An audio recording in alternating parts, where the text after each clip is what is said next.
Welcome to this meeting of the Gonzaga Socratic Club. It is the third in a series on human nature. All of you who are students know that Gonzaga has a required core course in the philosophy of human nature, and such courses are standard in Jesuit universities across the United States. There's some interesting facts about why that is. Ask a professor sometime. He or she will be able to tell you that. The Gonzaga Socratic Club has been in existence now. This is its 17th year. It abides by the Socratic dictum to follow the argument wherever it leads concerning especially Christian worldview issues. What that means is that broad philosophical investigation of topics like Christianity and popular culture, the problem of evil, the nature of God, Christianity and science, those are regular topics that are presented. And the philosophy of human nature, the series that we're looking at now, is presented in the same spirit of examination and broad philosophical reflection. We've had a presentation on evolutionary approaches to human nature, and then another talk on love as the key to understanding human nature. And our topic today is dualism. I want to offer a very brief introduction to the issue of dualism. Our speakers will also have some more things to say about the nature of dualism, but I just wanted to get out on the table some basic points about what dualism is and why it might be interesting for us to talk about. Reflection on human experience reveals to us what we might call a phenomenal or apparent duality. We are physical organisms, in many ways like other organisms, navigating in and interacting with a universe of physical objects, while at the same time we're engaged in a conscious life that seems ethereal and weightless. And while it's associated with a subjective point of view, it's not locatable in space. We often use analogies like pointing to our heads, but we know that our thoughts aren't literally in our heads. Dualistic theories of human nature take this phenomenal starting point as the basis for an understanding of the reality of human existence, and indeed of reality more broadly, and claim that each of these dimensions, these phenomenal or apparent dimensions of our experience, are rooted in a particular kind of thing or reality. Our physicality is part of a physical world, of which the most important object to us, to each of us individually, is our own body, while mental life is the activity of some non-physical mental thing, or the mind. This is a position most famously associated with the early modern philosopher René Descartes, who argued that the two experiential dimensions of human existence are different realms with different kinds of stuff, what he called substance. By contrast, monistic ontologies, that is, theories of reality that argue there's only one kind of reality, take one of the two of these phenomenal dimensions as reducible to or explainable by the other. For example, idealists claim that physicality is explained in some way, and of course this can turn out to be very complicated, but physicality is explained in some way or reducible in some way to mental events, whereas materialists or naturalists claim that mental life is explained by or reducible to material processes. Of these views, we might regard dualism as the most intuitive and perhaps the most obvious. If there are two dimensions of human experience, it seems reasonable that those two dimensions arise from two different kinds of reality. The intuitive appeal of this idea, this inference I've just suggested, dates from antiquity, even though, as I've already suggested, the most famous expositor of this view is an early modern thinker. Though I might point out as an aside that in the last century or so, the power and success of modern natural science has generated a different sort of intuitive appeal in favor of materialism or naturalism, such that mental activities, mental events are explainable in terms of physical processes, especially those taking place in the brain and nervous system.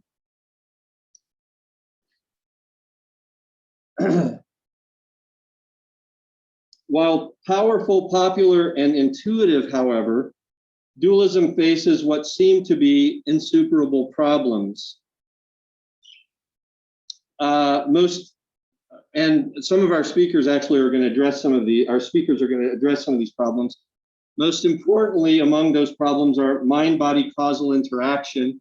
How do two completely different things, two completely different kinds of things causally interact with one another? Secondly, the apparent dependence of the mental life on the brain and nervous system. If they're independent things, it seems like, for example, brain damage shouldn't affect mental life, but we know that it does.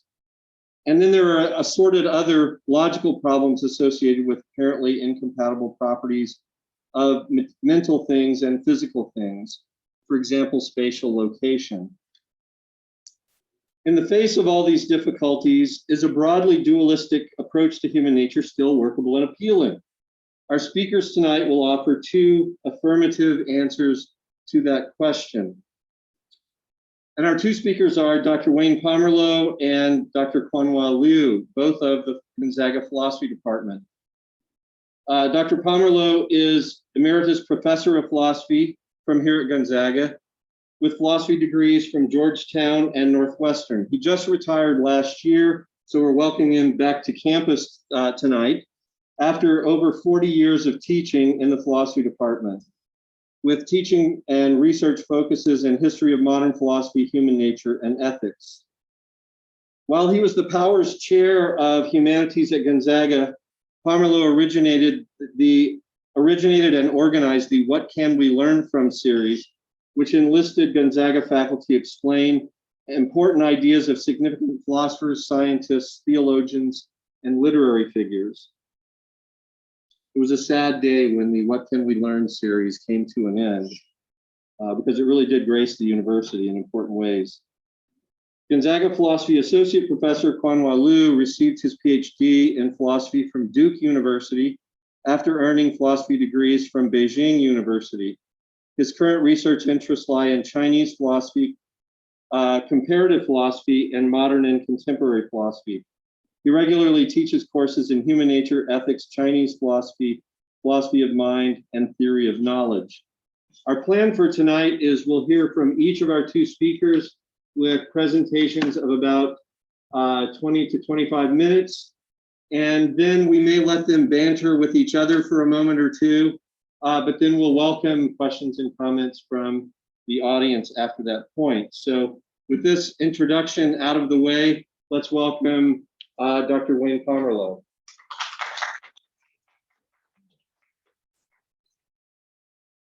Thank you, Dr. Calhoun. I want to ask you a bunch of questions. My presentation is short, and I'm confident I'm going to be within Dr. Calhoun's time limit, but I want to ask you a bunch of questions to get a feel for, where most of you are coming from. How many of you have already taken the philosophy of human nature? Would you raise your hands? You've already taken it. Okay. How many are taking it now? Okay. How many will be taking it in the near future? Okay, very good. Of those who have already taken it or are taking it now, how many have studied Plato? How many have studied Descartes? Okay, that's what I thought. About what I thought.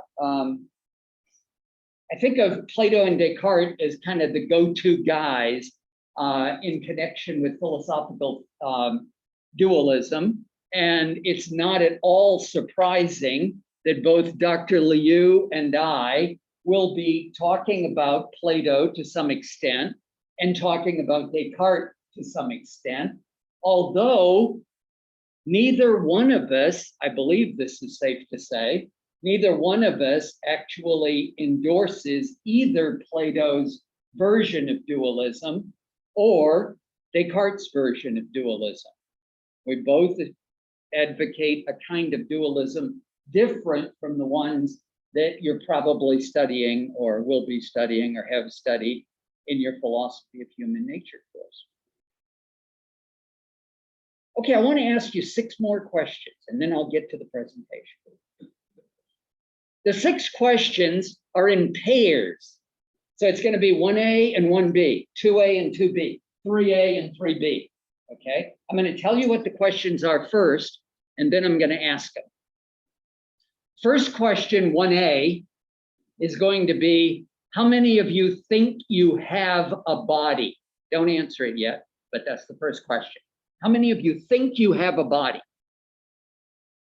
1B is, how many of you think you are your body?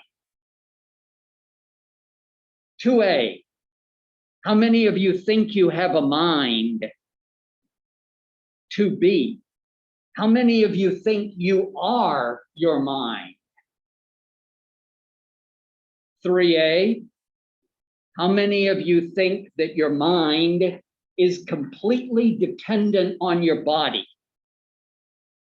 And 3B, how many of you think that your mind can be independent of your body? So those are the 6 questions, and you can see how they're paired. All right, raise your hand if you think whatever I'm gonna say. All right, 1A, how many of you think you have a body? Raise your hands. Some do not. You don't think you have a body? Yeah. Oh no, it's not A or B. It could be both. All right. Okay. Okay. So you can be both A and B. That's interesting. I hadn't thought of that. Okay. How many of you think you have a body? Do it again. Okay. Good. I didn't mean to petrify anybody by jumping on him.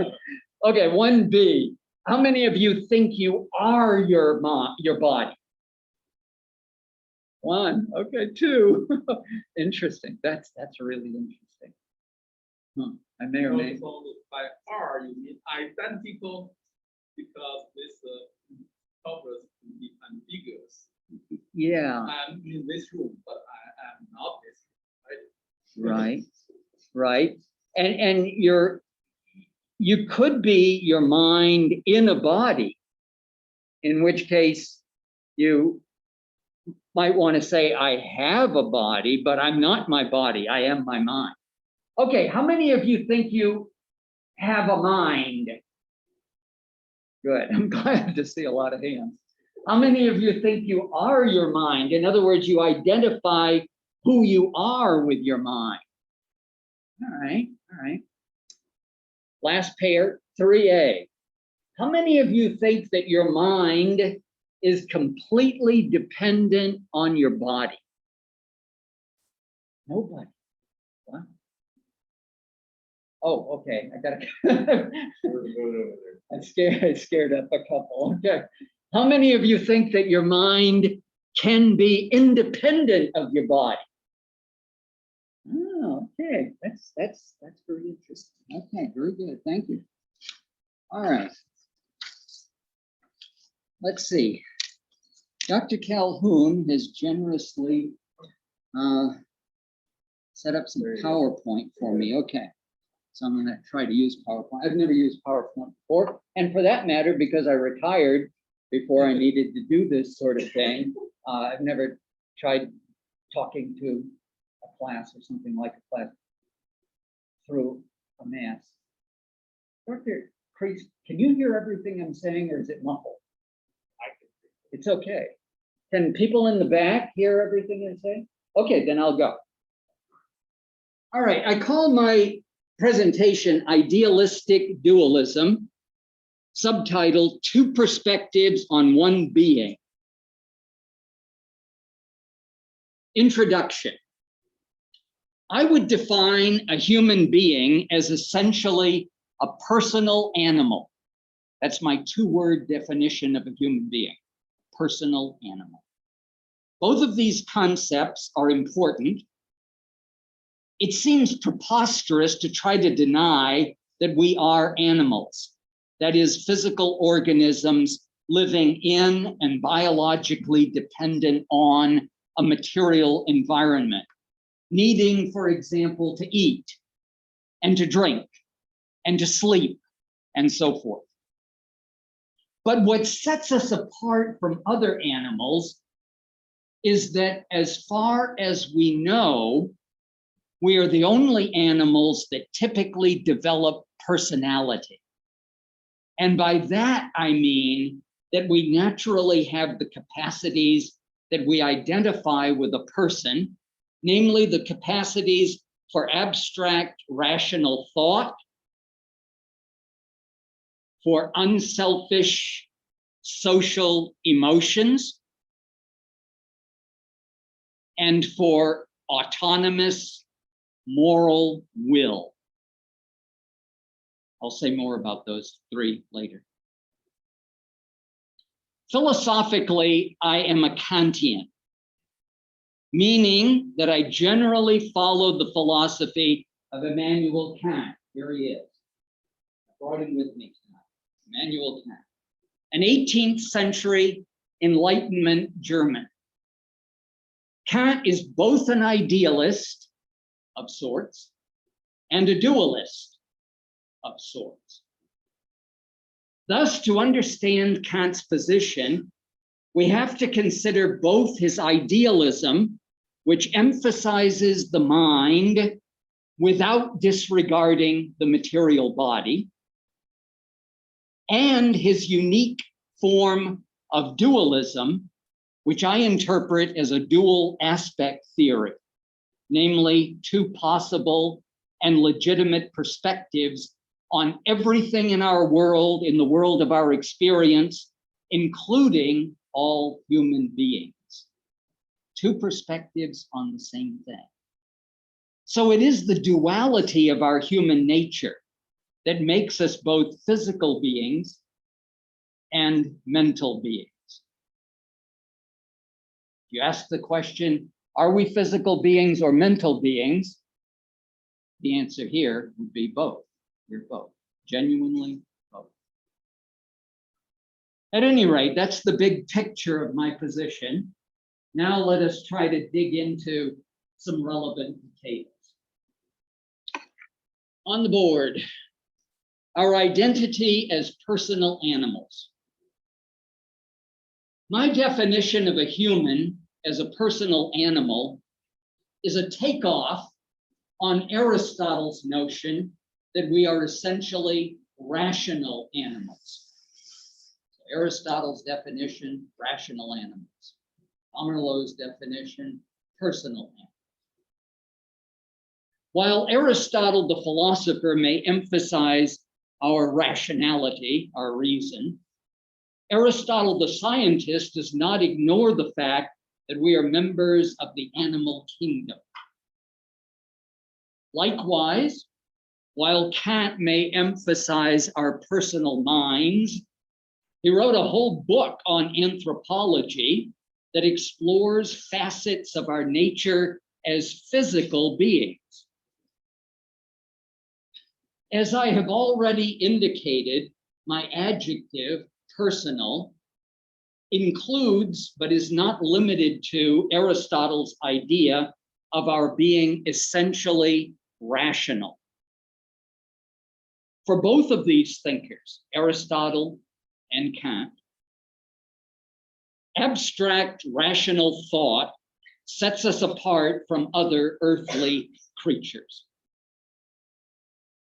But mentally, we are more than reasoning animals.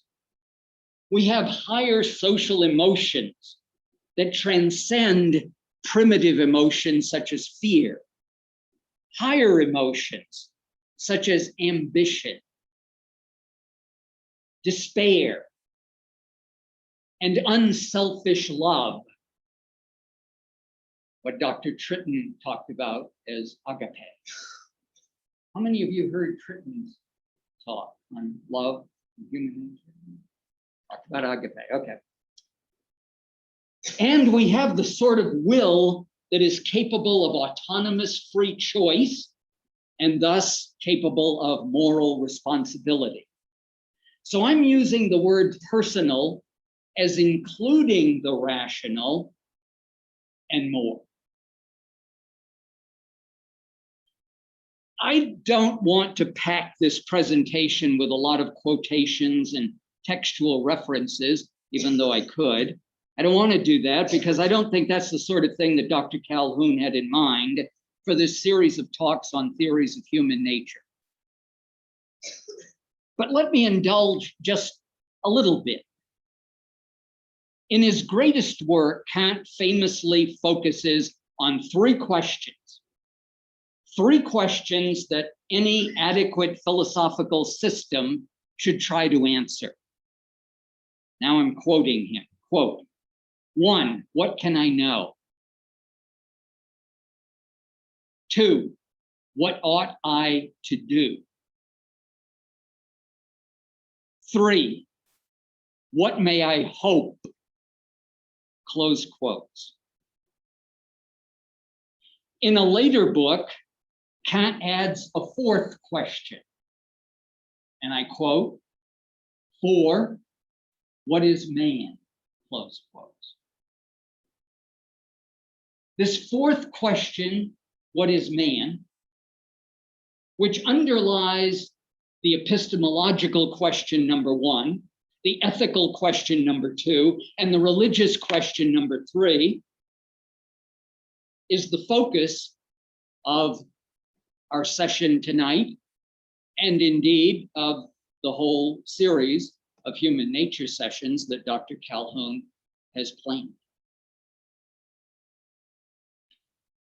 In yet another book, Kant answers the fourth question, the question of anthropology, by highlighting 3 essential dimensions, and there it is, okay, highlighting 3 essential dimensions of human nature. The first of these, and utterly basic, is a human being's, quote, animality as a living being, close quotes. The second of these dimensions is one's, quote, humanity as a living and at the same time a rational being. And the third dimension is a human's, quote, personality as a rational and at the same time an accountable being. So these 3 dimensions that Kant lays out of our human nature maintain that we are animals living, we are rational humans because we're rational, and we're persons in the sense of moral agents who can be accountable for our choices. So on this view, which I favor, we are essentially human animals because of reason and persons with free choice and moral responsibility. Okay. Kant's sort of idealism. In general, philosophical idealism maintains that reality is ultimately mental or spiritual in its nature and or in its origins. Reality is basically mental or spiritual. In this sense, Kant is a metaphysical idealist, thinking that all perceptible phenomena must presuppose some reality that transcends them and is not itself accessible to sense perception, but only accessible to reason. Now, I know that sounds kind of thick, not quite easy to understand, but this again is part of Kant's dualism as well as his idealism. He thinks that what we directly, immediately experience in our lives as human beings in this world are sense perceptions. We experience what we see with our eyeballs and hear with our eardrums and smell and taste and feel with our fingertips, those are all phenomenal appearances. The way tables and chairs and sticks and stones look and feel and so forth. But his idea is that you can't have appearances unless they are appearances of some reality of some sort. And so there's that other dimension of what he sometimes calls the thing in itself. The thing, the reality, not as it appears to us merely, but as it is in itself. So Kant is an idealist, but his idealism is not like the idealism of anyone before him. As far as we know, there never was a human being walk the planet before Kant who developed his kind of idealist. There were other idealists, and I'll talk about a couple of them, but nothing like Kant until he did his thing. For example, Kant does not accept Plato's notion of two separate worlds, with the physical world somehow participating in the eternal ideas of the spiritual world. And yet Plato, of course, is a very famous dualist. Likewise, Kant does not agree with Bishop George Berkeley that the only things that are real are minds or spirits and their ideas, the ideas of minds or spirits. Kant does not agree with that. Because we experience both our physical bodies and our own minds, which seem to transcend the physical, and because for every set of phenomenal appearances, we can have an idea of some reality in itself that thus appears to us, we are led to regard beings, including human beings, from two different perspectives. As they appear to us in our sense perceptions and the way they are in themselves. And this takes us to dualism.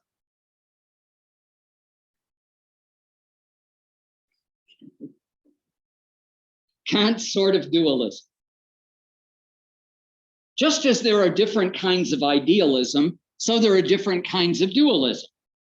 But in general, a philosophical dualist maintains that there are two irreducible sorts of reality, typically one physical and the other mental or spiritual. Two of the most famous examples before Kant of dualists were Plato's dualism and the dualism of Descartes. Plato assigns a shadowy reality to the physical world, compares it to the world of a cave full of darkness and shadows and illusions and echoes and that sort of thing. Sometimes Plato even indicates that the physical world is bad, as in a great dialogue called the Phaedo. By contrast, he speaks of the eternal brilliance of his spiritual world of ideas, the world of the sun outside the cave.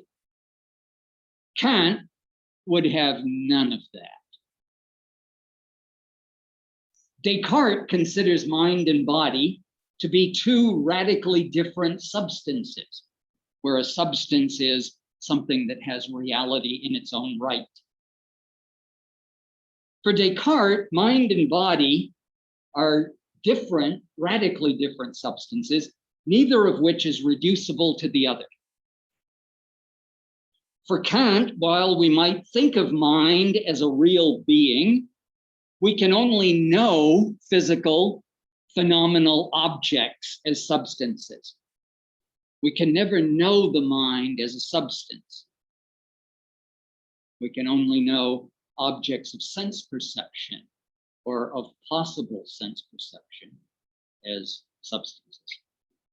I accept what I interpret to be Kant's form of dualism, what I would call a dual aspect view of every object of our natural experience, including humans. From one perspective, a human is a physical being living in and dependent on a material environment.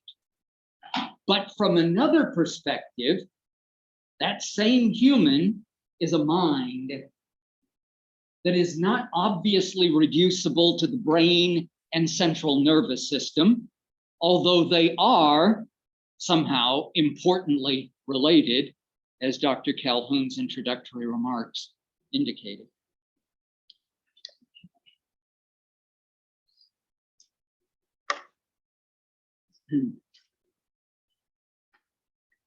So I've basically given you a kind of nutshell view of my theory of human nature, which is essentially Kant's theory of human nature.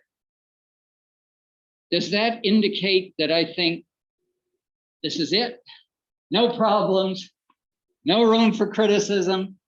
No, that's not the philosophical way. So I've entitled this little section Problems with this theory, namely the theory that I'm trying to indicate to you. This is a theory of human nature. It's neither provable nor definitively refutable.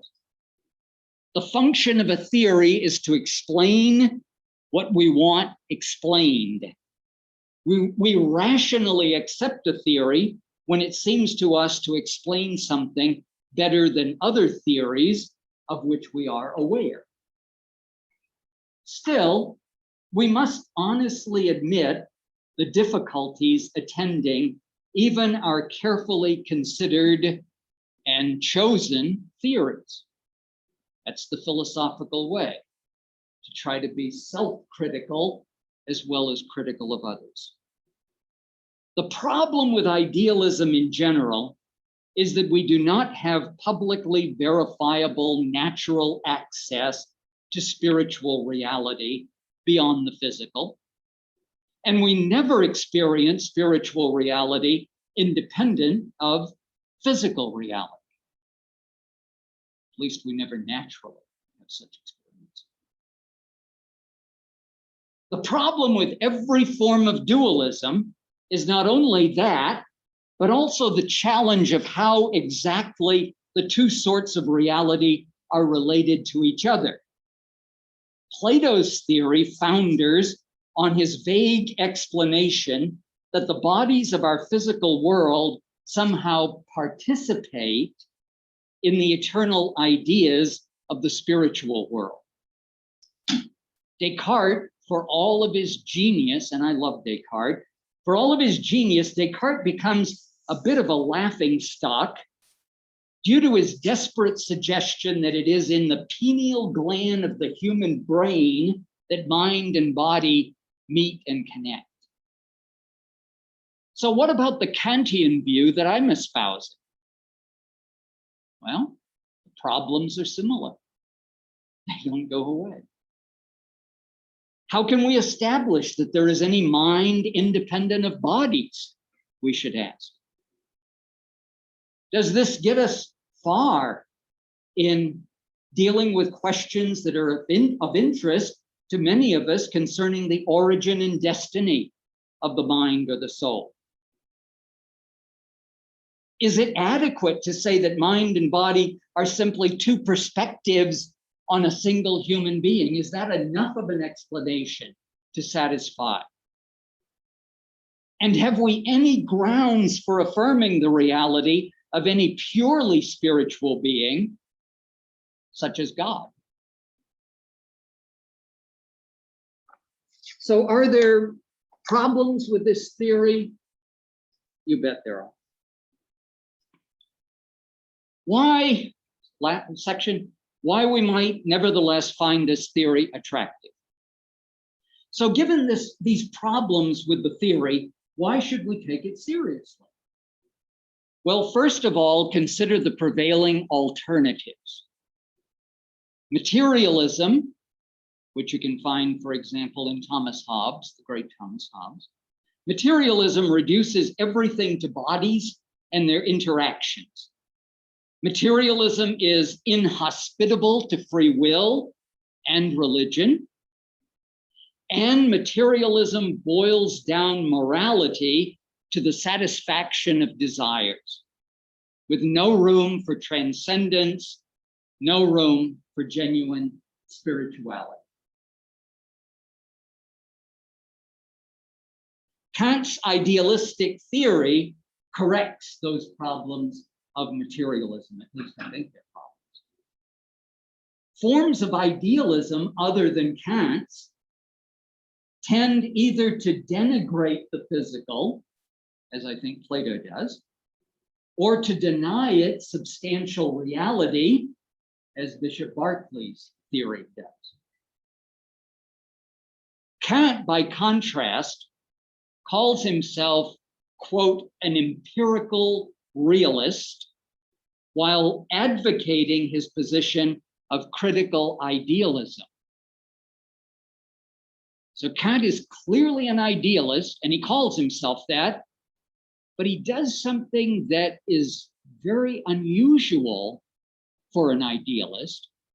He embraces that other position that he calls empirical realist. In other words, he never doubts for a moment the reality of physical objects, of sticks and stones and tables and chairs. He never doubts their reality. Thus, Kant neither denigrates nor denies the physical world. Some people, including some of my colleagues here at Gonzaga, advocate the Aristotelian theory of hylomorphism, which maintains that the soul is the form of the body, of a body capable of life, and also the actuality of a body capable of life. But these uses of form and actuality are so vague that it seems to me they explain nothing. I think that the Kantian theory, for all of its problems, and I've admitted that there are plenty of problems, does nevertheless explain how our minds make possible activities that may be unique to us. Activities such as trying to decide what theory of human nature is most plausible, or trying to decide whether to continue a friendship with someone we know to be badly unworthy, or trying to decide whether to lie in order to get or keep a job that we want. But beyond these points of comparative advantages, the Kantian theory can help us understand and intelligently pursue progress. Remember, I said Kant was one of the great 18th century Enlightenment philosophers.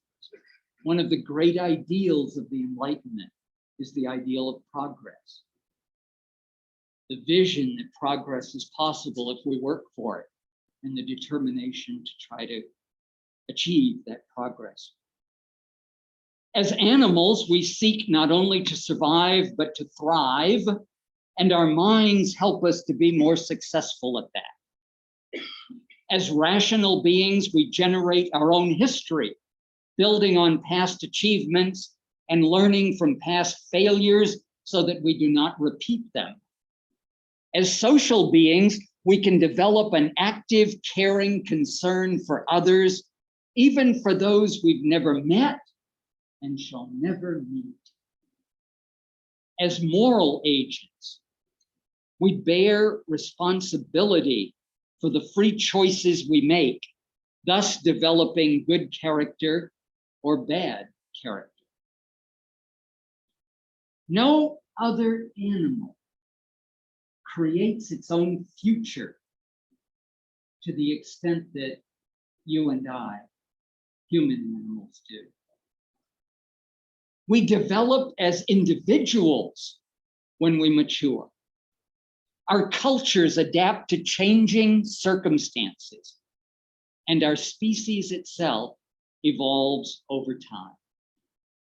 As personal animals, we cannot long remain static, but we are driven to embrace our own existence as a dynamic quest for human progress. Conclusion. For the past few minutes, I've been trying to explain the theory of human nature in which I believe, candidly acknowledging that it leaves important questions unanswered, but also trying to highlight strengths of the theory that might conceivably make it attractive to some of you. Thank you for your attention.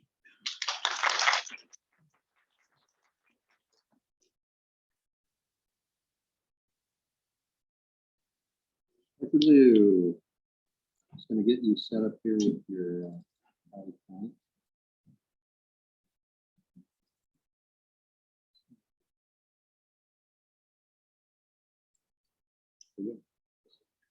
Over there. All right. Thank you, Dr. Pahong. And it's also very interesting to hear Dr. Pomerleau's paper. It's very interesting. All right, student, I'll talk a topic probably you have not heard that often. It's called property dualism. Okay. At one point in my class, after we talked about Descartes, some students asked me, what dualism? So do is a Latin word. We have expert, for example. Dr. Chris is expert, no, Latin. Okay, it just means two. All right, so twoism. But this problem, philosophers interested in narrow sense, is interested in or in relation to mind and the body problem. Dualism, this term can be used in many different ways. So in my talk, I'll focus on the mind-body problem. All right. Before I see more about the property dualism, I just want to give you a general idea what property dualism is before we get into the context why some people made the proposal argue for it. All right. This is a philosophical theory concerning mind-body problem. Okay. If we analyze this theory, I think we can somehow boil down the theory into the following three claims. The first one is there are two distinct kinds of properties: mental property and physical property. We can make a long list. Okay, what are the physical property and what mental property? Here is just some examples. For example, those classical mechanical property, Descartes said extension belong to this, but also including electrical property, optical property, thermal property, and the like. Okay, those things you studied in physics, chemistry, and biology, somehow all can be attributed to this category. Again, in a wide sense, okay, mental property, including sensory perception, inward, outward, and propositional attitude, intentional state, sometimes people also call it mental representation, consciousness, unconsciousness. In recent years, a lot of people discuss emotion and the like. Okay, so those are all in this two kind of property or examples of the two property. This is the first claim. So they think there are two kind of properties. Second claim, the two kinds of property are irreducible to each other. Especially the mental property, they often make argument about mental property, okay, are not identical to physical property and cannot be reduced to physical property. Sometimes people use the, you probably have heard the linguistic term, okay, analytical philosopher thinking there's the one moment, people, instead talking about the particular problem themselves, turn to talk about the language. Okay, so for this group, they use the mentalistic language. We use the term to describe our mind. Okay, cannot be completely translated into physicalistic language. So this could be a linguistic or philosophy language approach to this question. All right. So this is the second claim. The emphasize, okay, is not identical and cannot be reduced. Reduction can be done in all different levels, metaphysical sense and epistemological sense, also in terms of method. All right. Today we definitely don't have the time to see this.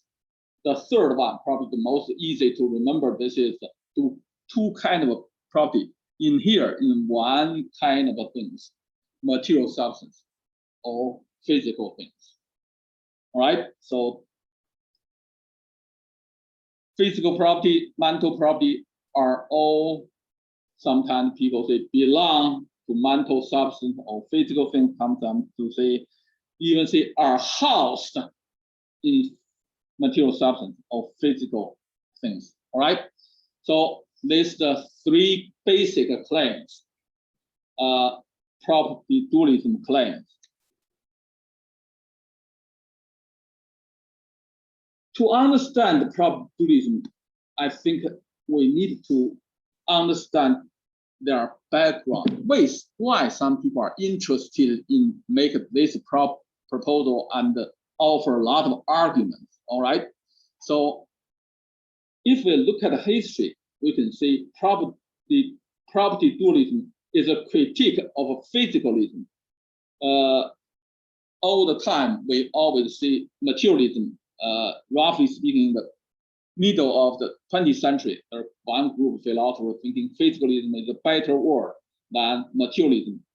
For our purpose, okay, you can think about they are more or less identical, right? This theory, including behaviorism, this philosophical behaviorism is related to psychological behaviorism, but the two are not identical. The other is identical theory, also known as reductive materialism. And the third one is eliminative materialism. I'll very briefly explain this, all right? The behaviorism often argue based on the verificationism. One group of philosophers used to be called positivism. They think every statement, if it's meaningful, it must have some observable fact, they call it verifiable, to support it. If you make a claim, you cannot use your experience to verify it. That's just nonsense. All right. The philosophical behavior comes from this idea. Sorry.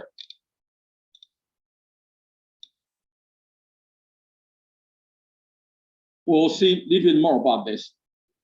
The identity theory, also known as reductive material, they claim all the mentalistic terms or existence can be reduced to material things. As I said, there are all different ways to think about this. Why these two theories use different name? Identity theory, also known as deductive materialism, simply because they are talking about two aspects of this theory.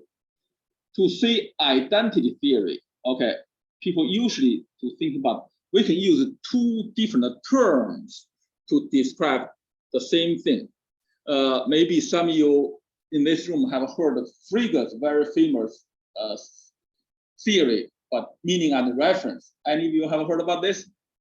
None of you. I'll give you the example. All right. He thinks we can use morning star, evening star, because the morning star, evening star clearly are two different, have a different meaning, but they refer to the same star. Okay, that's called Venus. He used this example. All right, give you another example. We can in ordinary language say water. We also can see H2O in chemistry class. All right, they refer to the same physical object. So the identity theory oftentimes, okay, to see ordinary people, they usually see the folk psychological language to say, I have a mind, mental state. But as a matter of fact, when you study neuroscience, and you will find this just some kind of activity for the neuron firing in certain part of your brain at a certain velocity. As a result, okay, you have that kind of a report about what's going on in your mind. But they just different language. There's only one kind of things. The thing is material things.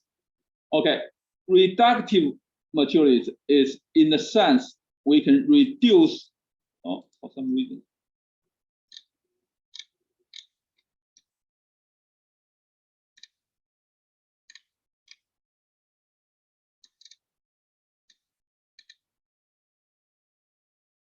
It want me go faster, all right? Reductive materialism claims whatever we discussed at a psychological level, cognitive level, okay, can be reduced to the physical things. Therefore, just like you probably know, the reductionism also have a different meaning. Some physicists claim all the biological things can be reduced to chemical things, and chemical things can be basically reduced to the physical things. So reductive material also in that sense to thinking all the phenomenal experience we have in the moment. I'll tell you a little bit more, okay, about this can be reduced to the physical activities, can be explained by the physical laws, okay. The eliminative materialism is a group of people, they go even, well, for some reason it's always,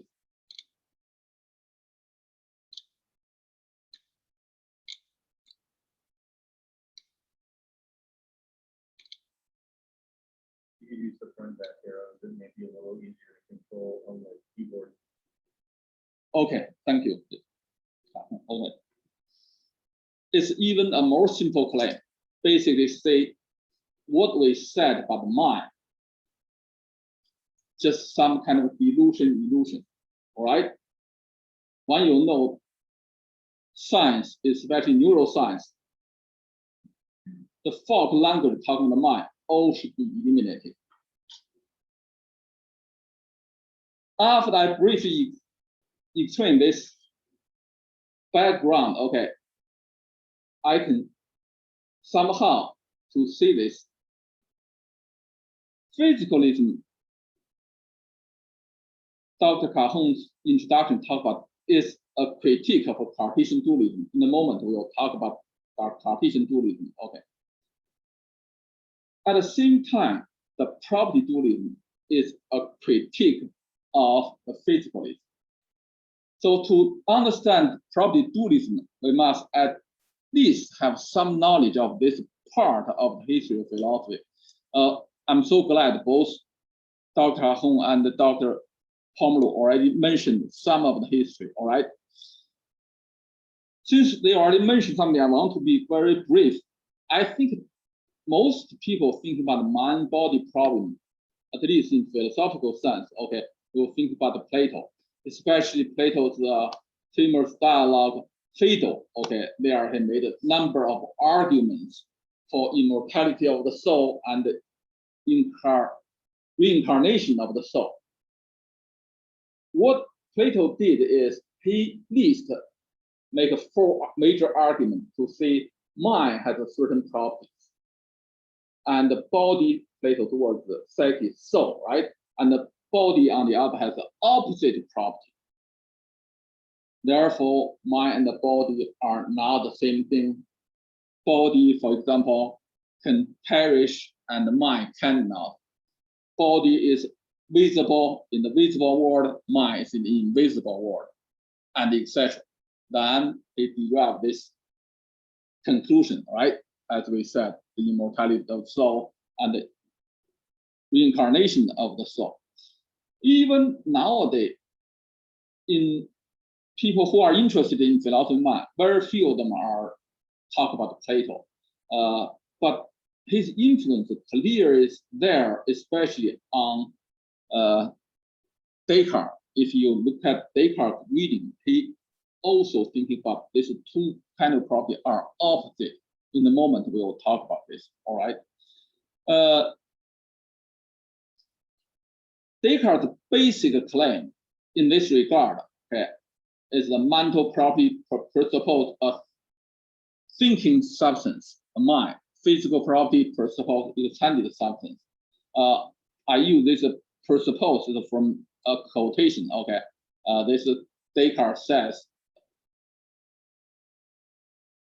in his principle of philosophies.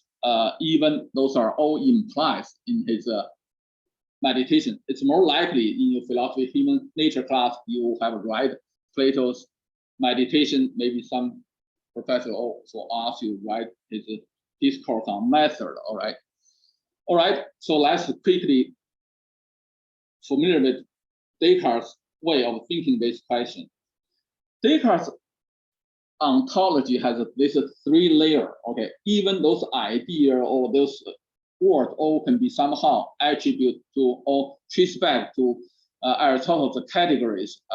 Probably those your only philosophy major students have read this book.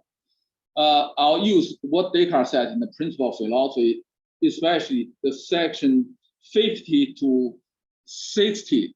Okay, to explain this Descartes' idea. Descartes defines substance as independent existence. It does not depend upon anything. Okay, he used this to describe three things: God, mind, and body. For Descartes, God is the only, in the true sense, substance. One infinite substance is the God, because God does not depend upon anything. Then there are two finite or created substance, mind and body. They depend upon God, only God, but nothing else. To emphasize this is to let you prepare to think about Descartes later on make an argument mind-body dualism. They are separate. Okay. So the conceptually, this is Descartes' definition. So the mind is a substance, the body is another substance. Even they depend upon God, but they do not depend upon anything else. They do not depend upon each other. All right. The second layer, Descartes called the often translation, okay, attributes or property. Principle or property or attribute is essential, inseparable characteristic of substance, mind, body. All right. We'll leave the God out because right now, as I said, we focus on mind body problem. All right. By which substance is distinguished from other substance. This is what Descartes said. Here is a quotation. Principal property, which constitutes the nature and the essence, and to which all its other property are referred. Descartes think that there are only one principal property belongs to mind, or we can use to describe mind. There are only one principal property we can use to describe body, right? One is the thinking, the other is extension. Descartes also talk about this in meditation. The third layer, okay, is the mode. Mode are any properties of substance or a way of being that substance. I'll give you a quotation here, okay? A thinking substance mind, modes including all form of thinking. We may say the mental activity of state. For example, in meditation 2, after he proved his own existence, Descartes said, ask the question, what am I? This is his answer, okay? A thinking thing. What's that? A thing doubts, understand, affirms, denies, willing is unwilling, and also imagine and have a sensory perception. Those mental activity are all modes of thinking substance. Extended substance or body also have many modes. All right, Descartes talked there are two kinds of modes. For example, in the second meditation, he used wax as example to talk about sensible quality such as of color, sounds, and the like, and also in sensual quality such as motion, shape, and size, and the like. In fifth meditation, Descartes has much clearer or more precisely talk about these two kinds of quality. Okay, he said the essential quality are mathematically describable. We can use math to discuss them and to describe them, but not the fourth.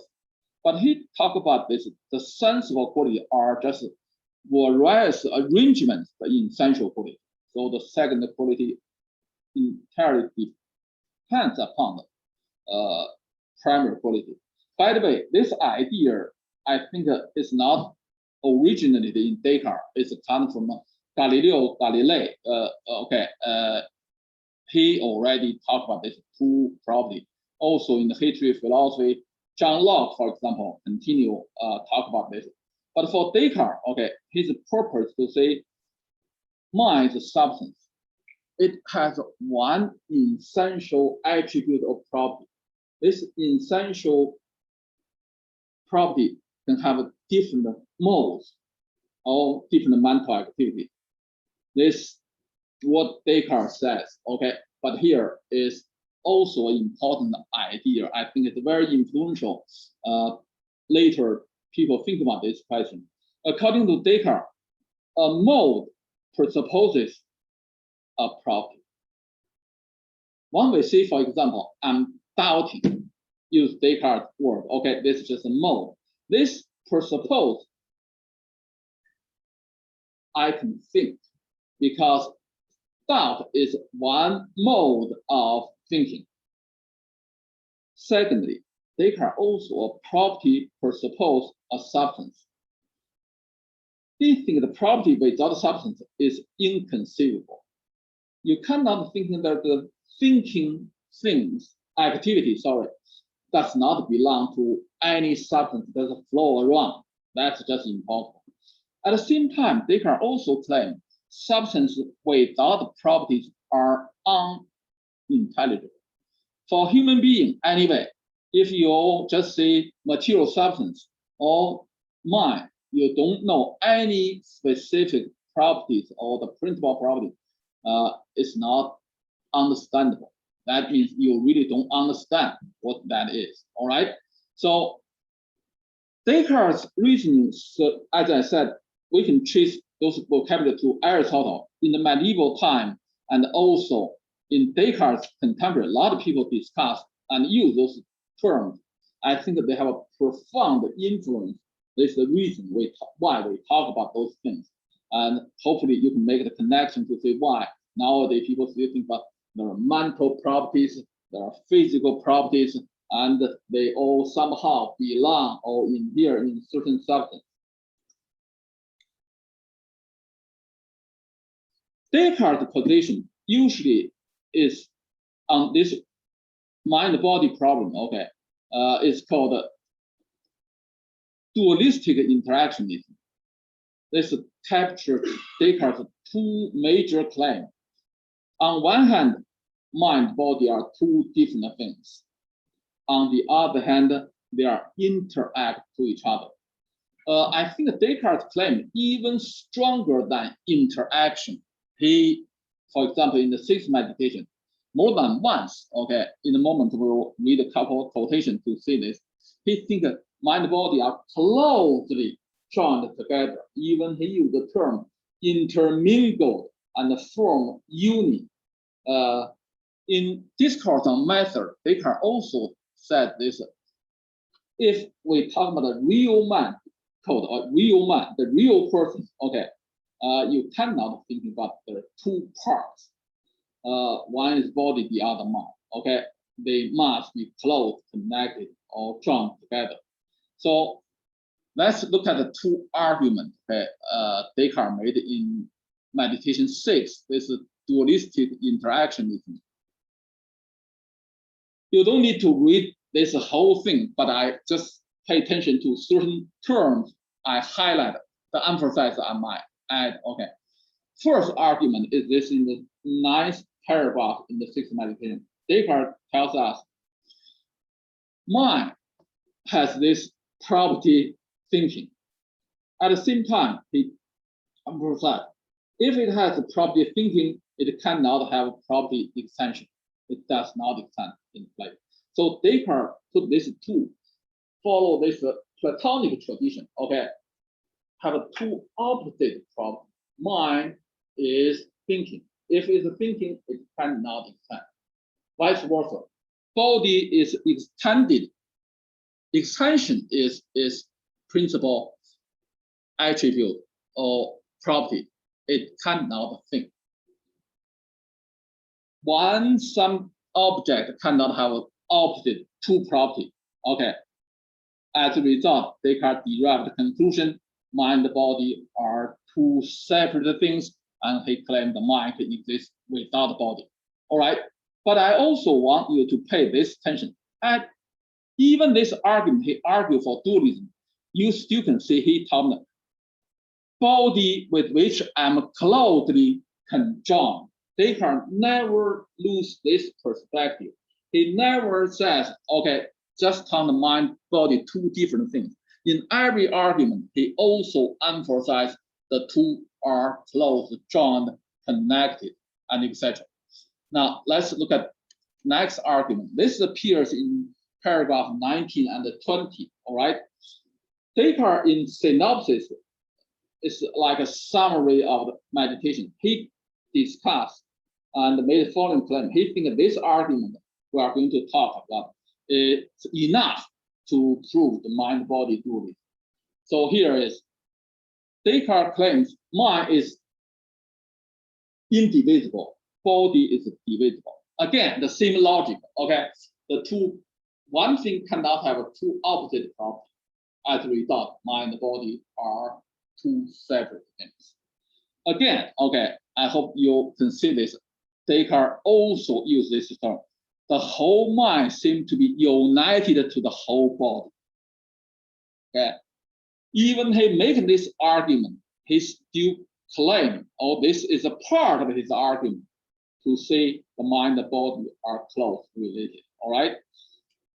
Then he used an interesting expression here. Let's read a couple more lines here. Okay. I mark next place. In meditation 6, in one part, Descartes said he make a 4 observation. This is the first two. Okay, this is the second one. In page 20, he said, I remark in the next place that mind does not immediately receive impression from all parts of the body, but only from the brain, or perhaps even from one small part that in which the common sense, okay, this is what I said, the interesting expression, okay, is said to be which as often as it is affected in the same way gave rise to the disposed as is proved by innumerous experiments, which is unnecessary here to enumerate it. So Descartes tells us there's one part in the brain he called common sense. In this common sense, the mind and the body united together, joined together, interact. Probably nowadays, when we use this term, we come to common sense, we don't think that this expression refers to some physical, even mental entity, right? It's kind of a knowledge, but Descartes does thinking this is. Eventually, he made this much better, okay, clear. Again, I quote from a couple Descartes writing, okay.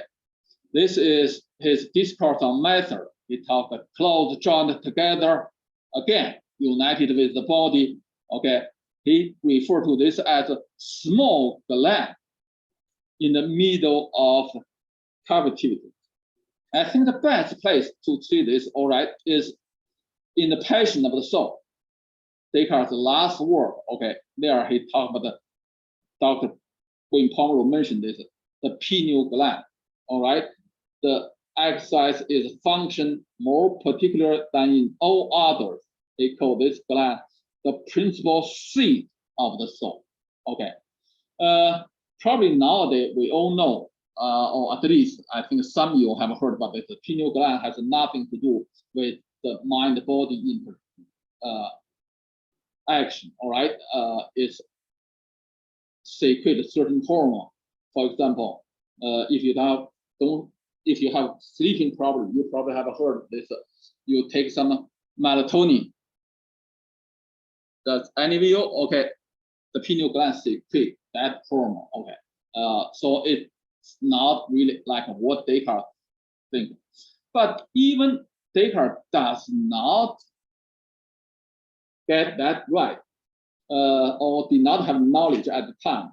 People find Descartes' answer somehow laughable. Okay, laughable, because even it's a small part of the brain, it's still a material or part of the body. If you ask question, where or how does the mind-body interact? You said it interacts in part of the body. That's clearly not logically acceptable, right? So here is some objection to the interactionism. This objection to Plato's dualism, I don't have any intention to give you a complete summary of this. Just tells you those interactions particularly welcomed by the science, because the mind-body problem in our time is not just philosophical question. Okay, it's also scientific question. So here is, people find Descartes in the first place, he got this pineal gland completely wrong. Okay, now you study biology, especially anatomy and physiology, your professor or the textbook will tell you what's this function. It has nothing to do with interaction between mind and body. Secondly, okay, given Descartes' definition of mind and body, just a moment ago, okay, the two professors also in different way mentioned this. How the causal interaction between them can happen? People argue that's simply impossible. If I use one hand to represent the body, okay, the mind, I want to use my hand to represent the mind, but you know, mind does not take out space, right? So how does the body interact on the mind, or how the mind interacts on the body? It seems to be, people make a joke about Descartes said, Descartes claimed we should perceive something clearly distinctly, but this interaction is neither clear nor distinctive. Okay, you cannot present images to say how these two are interact. So people find that against, or sometimes called the impossibility of causation argument. All right. The third one, okay, is also interesting. People thinking about interactionism violate the law of conservation of energy. You probably all have heard in physics, okay, the total energy in the physical system, they call the isolated system, remained constant. If mind affects somebody, that means there's something in the mental world or in the affect the physical things. Then some energy transfer from the mind to the body. Okay, that means the total energy will increase in the physical world. Vice versa. If something from physical world affects the body, then physical world will lose some energy. Okay, those are just examples to see why after Descartes, especially, okay, when people take Descartes as a discussion, the scientific theory of mind and body, they find his interactionism are not acceptable. Not only that, okay, they also find Descartes' dualism is not acceptable. Here are a couple of reasons. I just want to briefly mention this. Descartes talked about the extended substance, material world, external object. He also all used this to talk about the Cartesian, okay, extended subject. Nowadays, a lot of people find this idea is too narrow concept, okay, to describe material world or physical world. For example, nowadays we talk about the external physical object. We often include many other things, not just extended object in the world. I'll just give you one example. For example, you all study somehow energy, all right? This we probably at high school you already heard about this idea, Einstein's famous equation. Energy does not take up space, right? So if you think about this, does not have a three-dimension Descartes world, but it's clearly the physical part of the physical world, physical phenomenon. So for those reasons, okay, people find Descartes' extended substance is also, say the least, okay, too narrow, even not acceptable. All right. Now, what we philosophers interested the most is the thinking substance. Okay. Probably the most well-known critique in this regard, okay, is by a British philosopher. His name is Gilbert Ryle. Okay. He, in one of his well-influenced long essay or short book, okay, it's called The Concept of Mind. He used a phrase, he said, Plato's thinking substance is a ghost in the machine. Okay. Moment ago, I explained this idea about verificationism, or this is a relatively more carefully word. So here is Ryle thinking about this. If we think there is a such thing as a mind, we must be able to observe it. But we cannot observe a thing called mind, right? We may be able to see mental activity, mental state, but what's the thing we call the mind? They are thinking a thinking thing. There isn't a thing, okay, a mind. Ryle used also a well-known criticism. He called Descartes made a category mistake. Anyone have heard about this category mistake? Okay, you have heard about this. Okay, but most of you haven't. I'll just very, very briefly tell you. Okay, he said, suppose, okay, someone visited Cambridge. We don't go to Cambridge, right? We come to Gonzaga, right? So some of you are ambassadors, need the new student to show their temper. They said, I come here to visit Gonzaga. You said, okay, today I'll be your guide. I'll show you Gonzaga University. You said, okay, this is business school, that's art, college of art and the different buildings. After you have done this, suppose, okay, the people follow you, ask you a question, said, hey, where is Gonzaga University?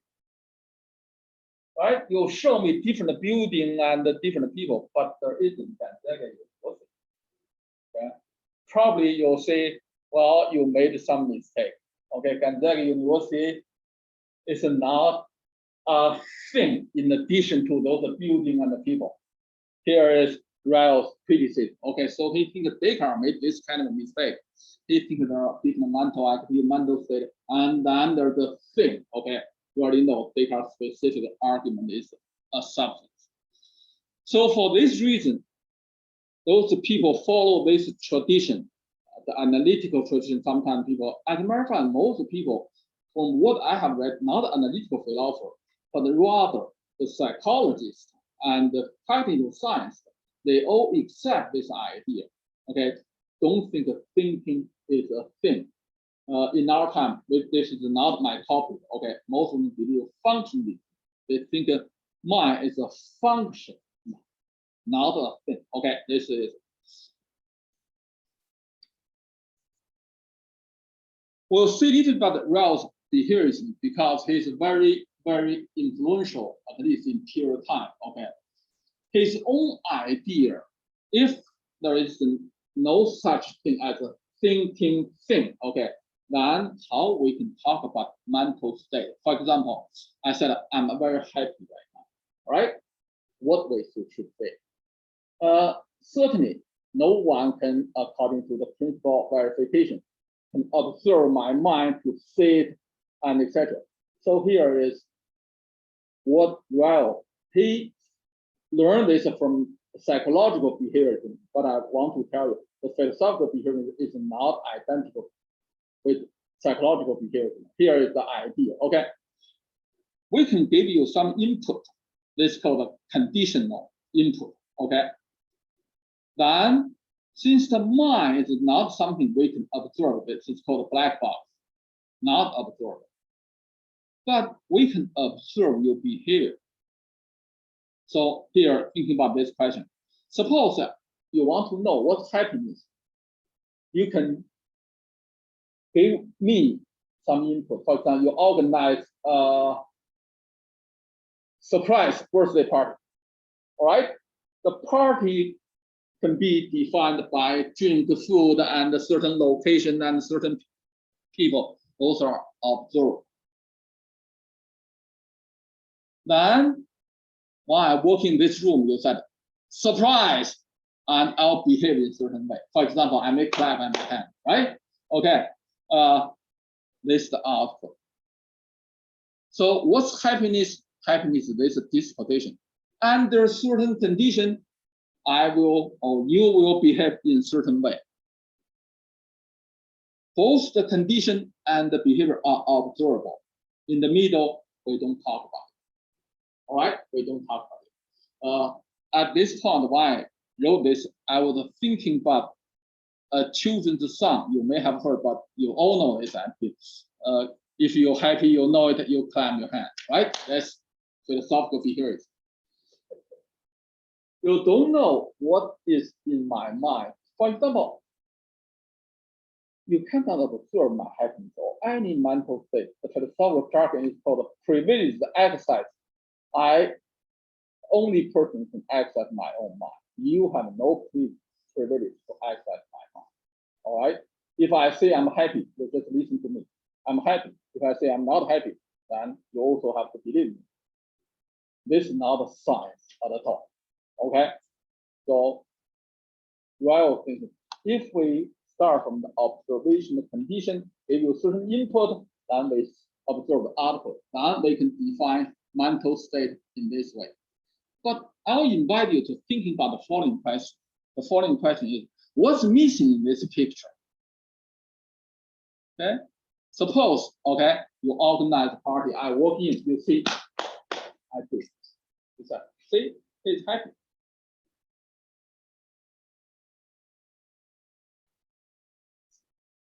What's missing? Access to your actual mental state. Right. Okay. Here you can see the property dualism comes in. Okay. I think there's something missing in this picture. What's missing is the subject experience. I feel something when I say I'm happy. Okay?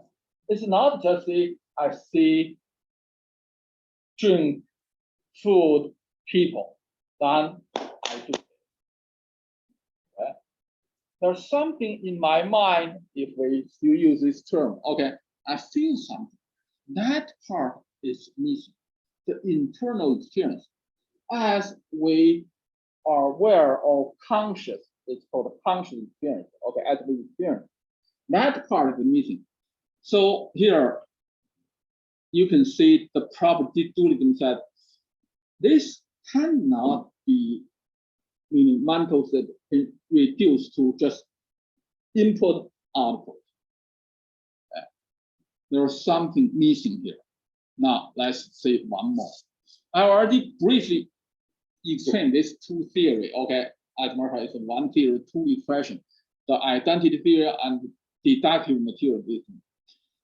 Usually, they make an argument in the following way. They first give you some example to say, look at the history of science. You'll find many, many things people in the folk psychological language, okay, use one term, then when we know the science, we use different terms. In science, you also find a lot of examples. For example, we can reduce water to H2O, then reduce lightning to electric discharge, and reduce to heat to gases to molecular motion, and reduce the gene to DNA molecules and the like. All right. So at some point, we talk about those things without scientific knowledge. When we know the science, we use a different language. Therefore, in this sense, okay, as I earlier said, they are identical. When we say water, H2O. Therefore, When you know science, why still use the sort of folk psychological language to talk about your mind, you have happiness and etc. All right. So here is a couple examples. All right. Pain is what? Pain is neural impulses in C fibers. And some people give you more detailed description to say what kind of pain in your central nervous system, in your brain, there are certain change. Therefore, this is pain. All right. The other example, let's say we see certain color. Okay. For example, there is a red color or close to red color. And what's that? Okay. And they'll tell you this is the synchronized neural activity at 4HC in V4. All right, it tells you the physical characteristics. Again, all right, what is left out in the pictures?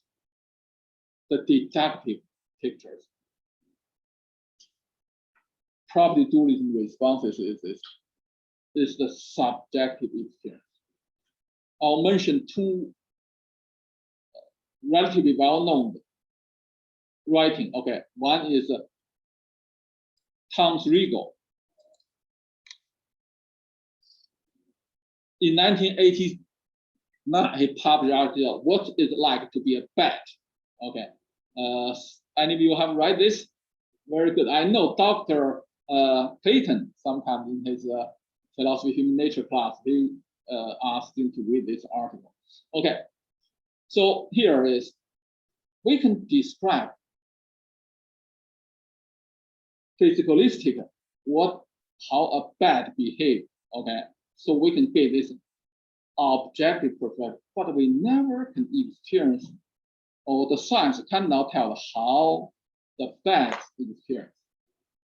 As a matter of fact, we can use some simple example to see this. Suppose, okay, I look at you, I find you are not very happy and etc. You tell me you get cut in your finger, you feel pain. I can have a sympathy, I understand something, but I never feel the way you feel, right? So there's something missing, the subjective first person experience. When you study science, it's always the third person description, right? What's going on objectively. But that first person experience is missing. But that's exactly what's important for us, right? We not only see, I cut my finger, I have a certain pain I experience. When you study science, earlier I gave you the example, right? It tells us there's certain reaction in your brain or your central nervous system. It does not include how you feel, all right? So this article talks about this. I'll mention another one. This is called David Chalmers. He is Australian philosopher, but studied in England, also taught in Arizona for many years. Okay, he used a different way to talk about this. He called the hard problem of consciousness. Okay, he thinks there's an easy problem. The deductive material use it to say, look at, here is pain, here is your neural system activity. But there's one hard question they did not ask. Listen. The hard question is the relationship.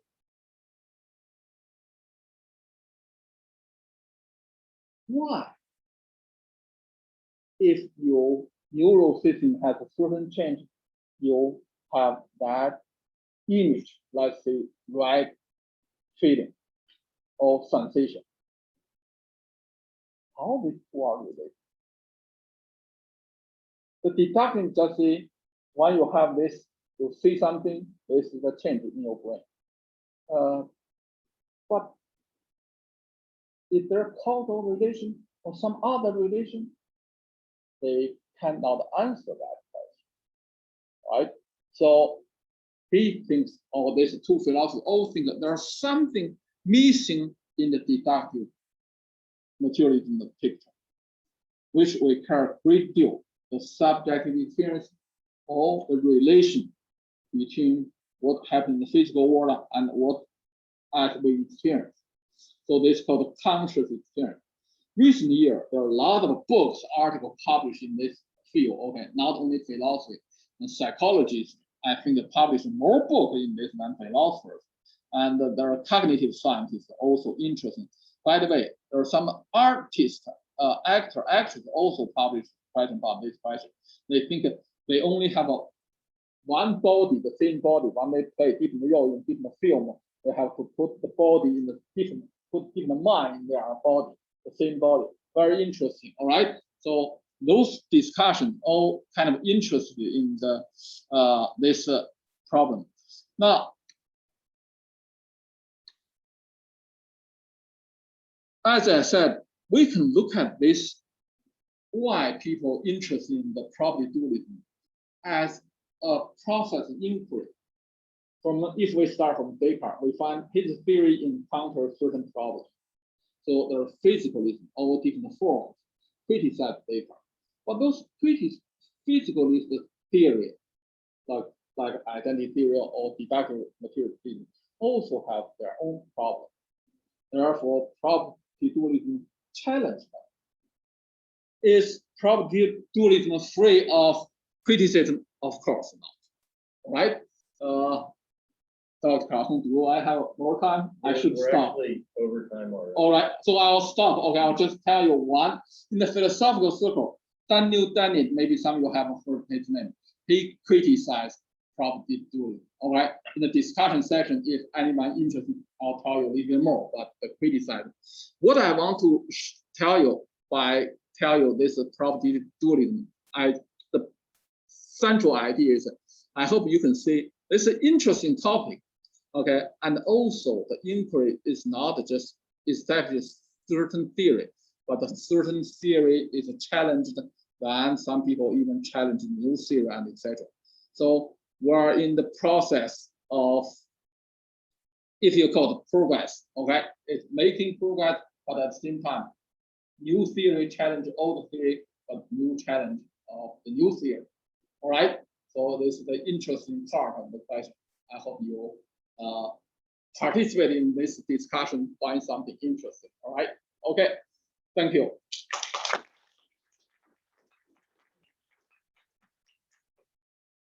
Well, we are kind of out of time now, but if you can stay a little bit longer, we'll entertain a couple of questions, and either of our two speakers will respond. I'll let them answer questions. Anyone?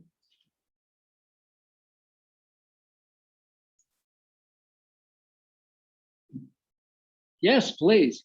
What would you say that Kant's biggest criticism of this is, of property? Well, I think that it is a kind of reductionism if what we call the mind is not a reality or a being, but if it is a set of properties that ultimately are the product of, say, the brain and the central nervous system, then I think from Kant's point of view, that is a kind of reductionism. Because basically what it's slamming the door on is the possibility of my question to you all, which I call 3B. You know, if this theory stands, it seems extremely difficult, if not impossible, to say how the mind could be independent of the brain and central nervous system. And what does that mean? That means no afterlife, no life after death. And for a lot of us, that's a significant thing to hope for. But if we become convinced that that's an illusion, then it becomes irrational to hope for it.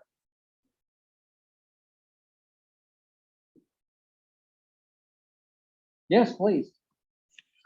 So earlier you were talking about Aristotle's idea of the rational animal. Yes. I was just wondering, so the idea of evolution, it says that there's a common ancestor that we all evolved from.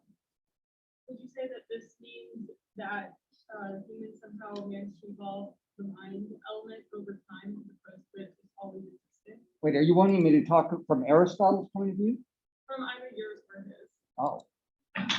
Well, for Aristotle, the physical organisms that make up the material and biological world can evolve. I mean, I don't think Aristotle is an evolutionary theorist himself, but it seems to me that a contemporary Aristotelian, and there are many of them, by the way, Aristotle is a living philosopher in that sense. Here on this campus, we have faculty members who are Aristotelians. I don't think there's any conflict or inconsistency between believing in the evolution of the human animal and what Aristotle thinks of. But for Aristotle, the soul is important. What makes the human animal rational is that, like every other living thing, it has a soul. A soul is a principled light in a living thing. And for Aristotle, there are three kinds of souls. You and I have the highest, most sophisticated kind of soul, namely a rational soul.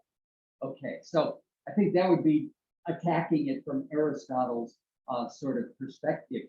Now, from my perspective, I don't have any problem with evolution either.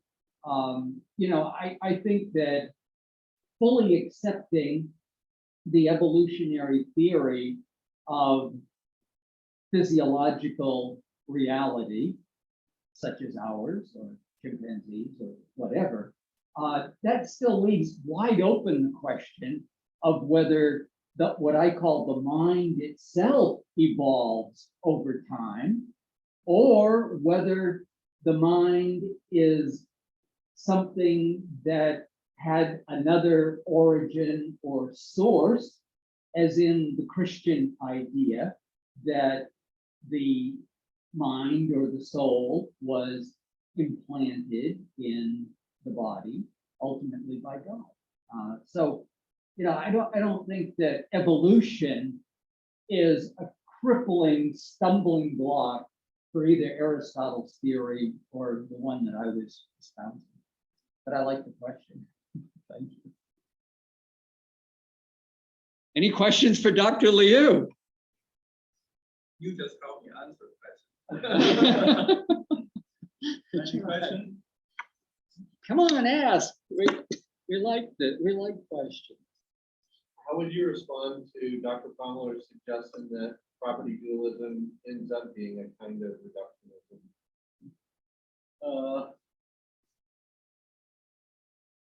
As a matter of fact, oftentimes, right, probably use that as example, like their case.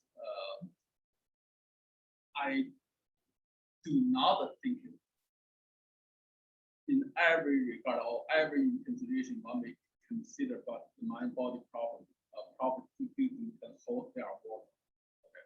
There are certain soft points I think there are we can criticize and also have certain problems.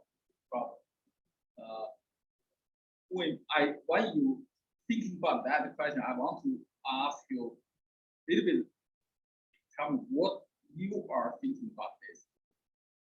The question David referred to. I think maybe I'll be able to respond more on the target, so to speak.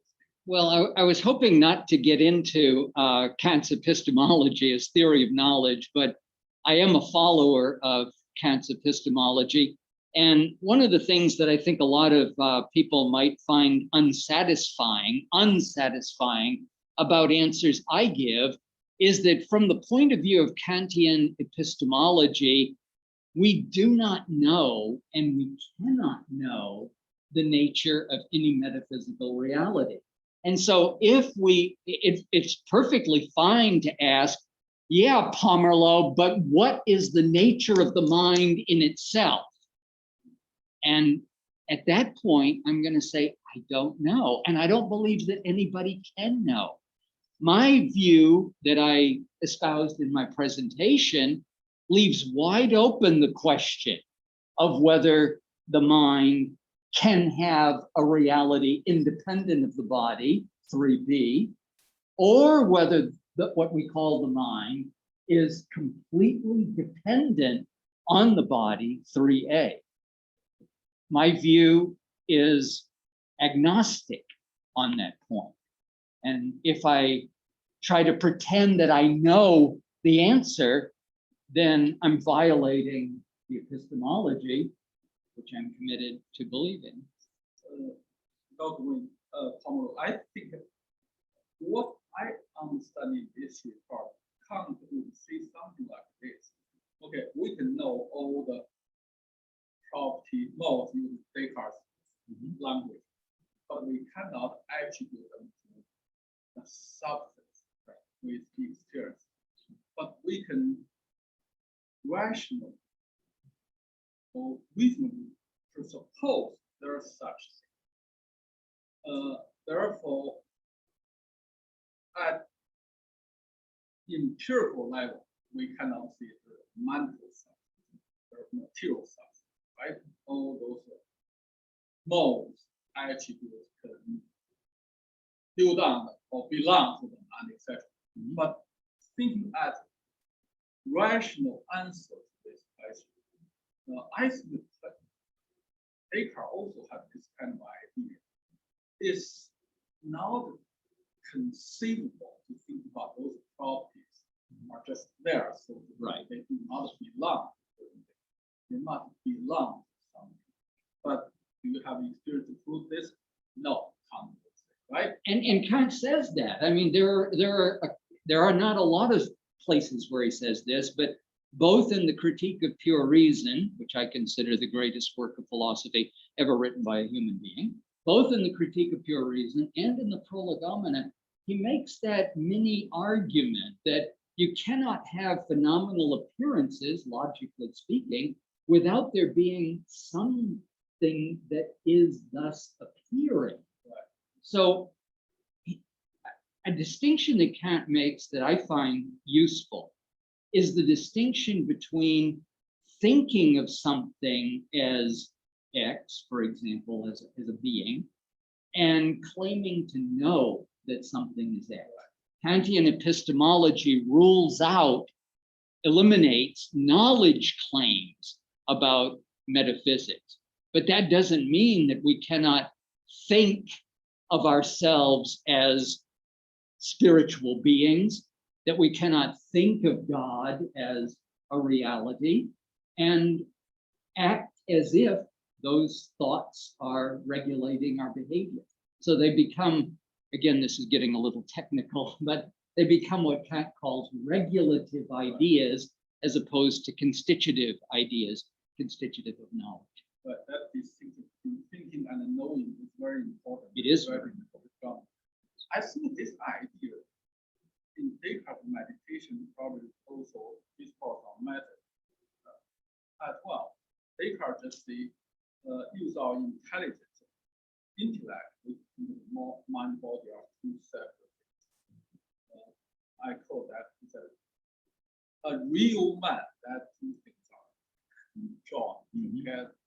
So certainly Kant uses completely different vocabulary to think about this.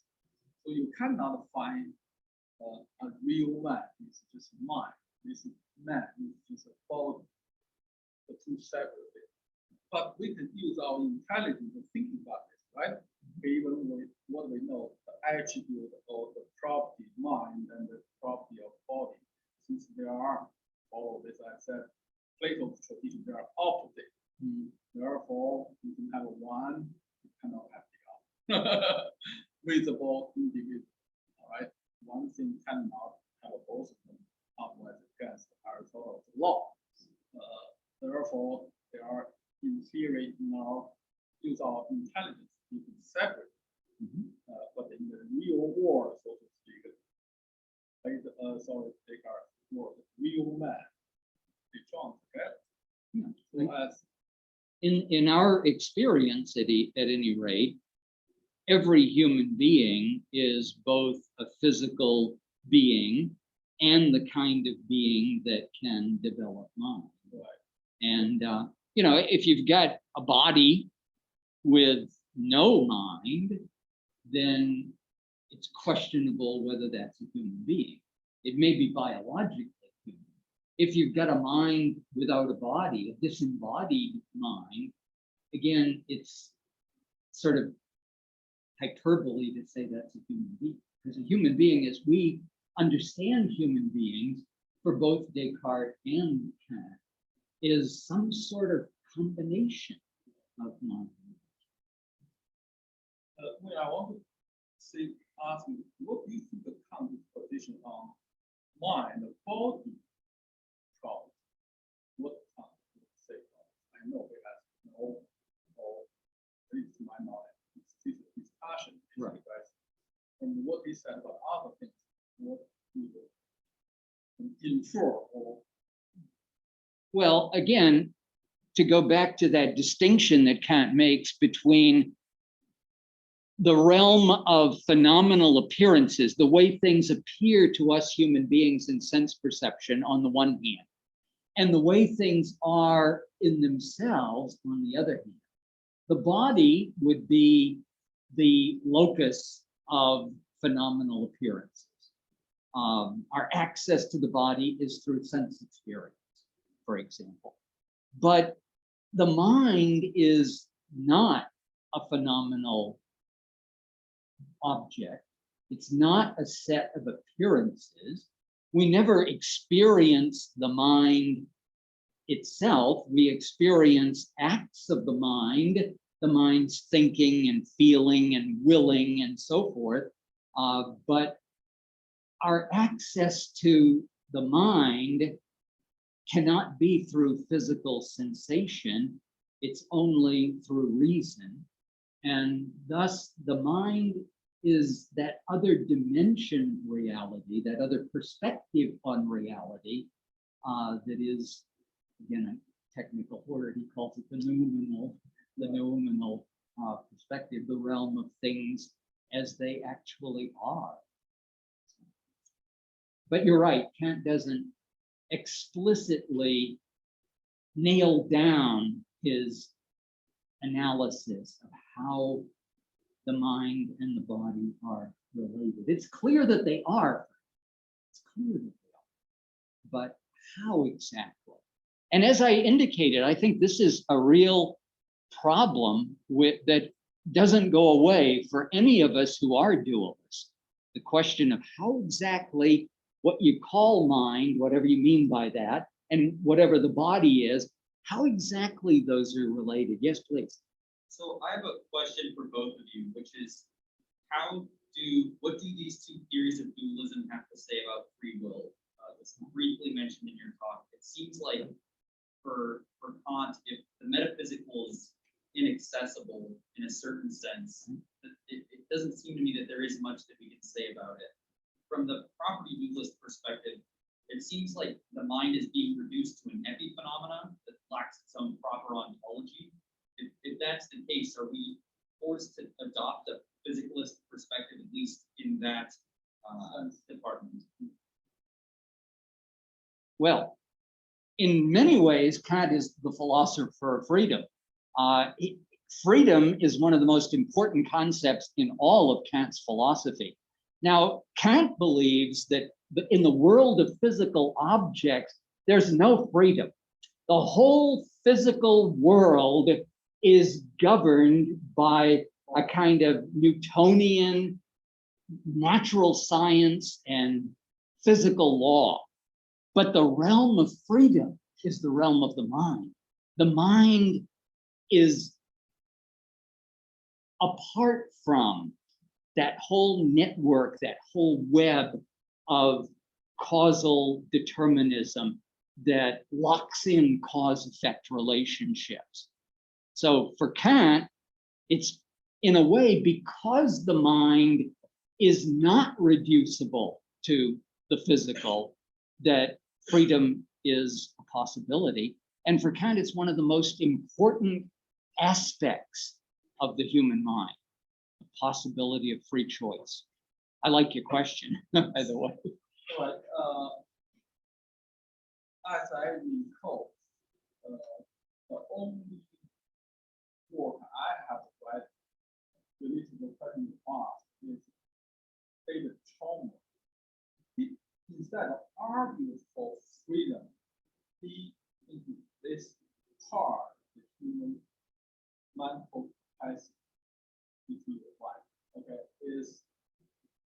free will is a part of the human mind function. Therefore, if we want to reduce everything to the science or the physical science, we have to think about events plus physical law.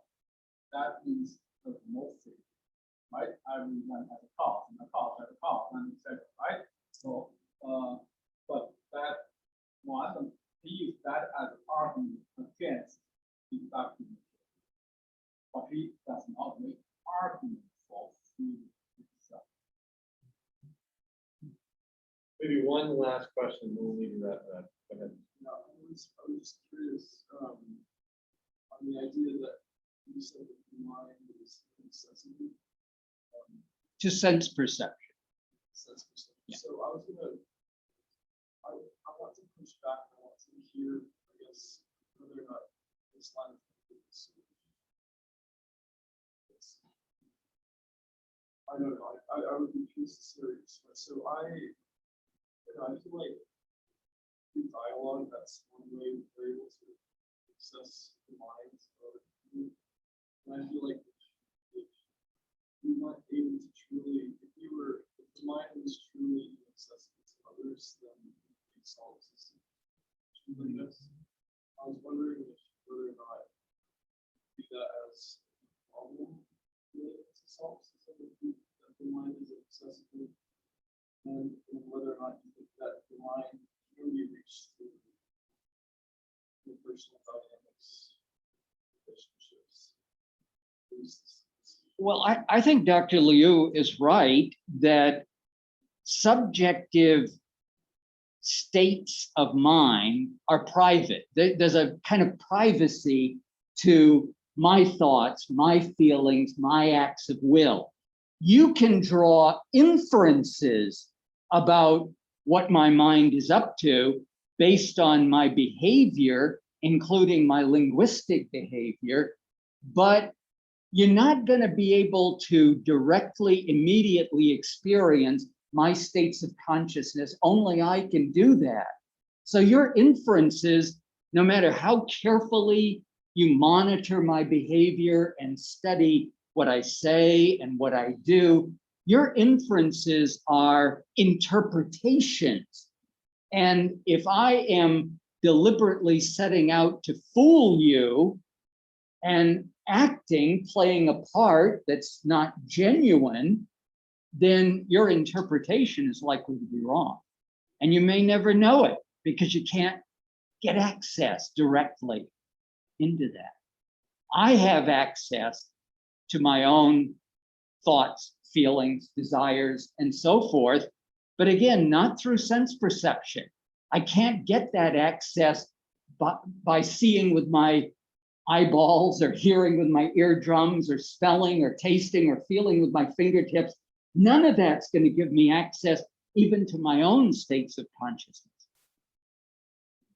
Is that okay? Yeah. It's interesting because I feel like that goes into the realm of consciousness. Yeah, it does. And your question of solipsism is interesting to me because I think that solipsism is a relatively unexplored but potentially significant topic in philosophy. I think Descartes has a problem with solipsism. We can't go into that now, but he's clearly trying to overcome the challenge of solipsism. And I think we do, in fact, practically speaking, we do overcome the ghost or the specter of solipsism because we are capable of making rational conclusions based on what we experience. We use reason to process and analyze and assess what we perceive. And that allows us rational grounds for believing that I'm not alone. I'll give you a term. This question you asked is called the problem of other mind. The problem of other mind. Okay. Roughly speaking, in Plato's time, there was a Chinese philosopher, his name is Zhuangzi. I think that to my knowledge, he's the first one to raise this question. I'll tell you in what context. He and his friend, his skepticism, they walk along the Spoken River, all right? And Zhuangzi said, fish jump in the water. He said, look, the fish are very happy. His friend said, come on, Zhuangzi, you are not fish. How do you know fish are happy? He said, come on, Huishi, you are not Zhuangzi. How do you know? I don't know fish are happy. Dr. Pomerleau already mentioned this. As a matter of fact, in the more contemporary, I should say modern people already discussed this question. The other mind problem, Dr. Wing mentioned it. You can look at the human being's behavior and you infer with the reference, right? And say, okay, when I have that mental state, I'll do this. Okay? If I'm happy, I know that I'm happy. When you do that, I say, oh, you must be happy. But this inference is a very risky inference. I hope you can see, because I only have one example, which is myself. I only can directly, privately access my mental state. You know, this kind of argument in your reasoning class called inductive reasoning. You have only one example. You can sort of say, well, I'm happy I do this. I see you do this, you must be very happy. All right. So just give you the term, the other man problem. Wittgenstein has a problem, has a solution to this. He said, this is for the language game. When you learn how to play the language game, all right, the people all follow certain rules. At some point, we can, if you're still interested, I can tell you a little more. So we can start think about by the rule of language. When we play that game, we just know how to use language. And I see you are doing this, you are happy. Okay. He does not in some direct comment, but now I know it to say how we use the language. When we use language in certain way, we follow certain rules. And that's something is beauty. When you clap your hands, you may be pretending to be. Exactly. This is why there's spies, right? There are many of them very for a long time people cannot discover them because you don't have access to their mental state. So the behavior is not necessary. John Stuart Mill, that's utilitarianism, he made this argument. You think you cannot directly know other people's mind, you only use inference. But that's not a very, it's not a guaranteed reason. By the way, before we have to stop, and I know we do have to stop, I realize that, but remembering that this is the Socratic Club, I want to make a point that the philosophy of human nature, which after all is what we've been talking about tonight, the philosophy of human nature is all about trying to know ourselves. There's a very old, ancient Greek saying, know thyself. And Socrates seemed to have adopted that as his motto. There's one of the Platonic dialogues, I forget which one it is, but Dr. Calhoun probably knows. There's one of the Platonic dialogues where Socrates quotes that, know thyself. I love the philosophy of human nature. And part of it has to do with what it's all about. It's trying to understand ourselves and one another. And for me, that's a fascinating class. I gotta stop. Okay, Let's thank our speakers.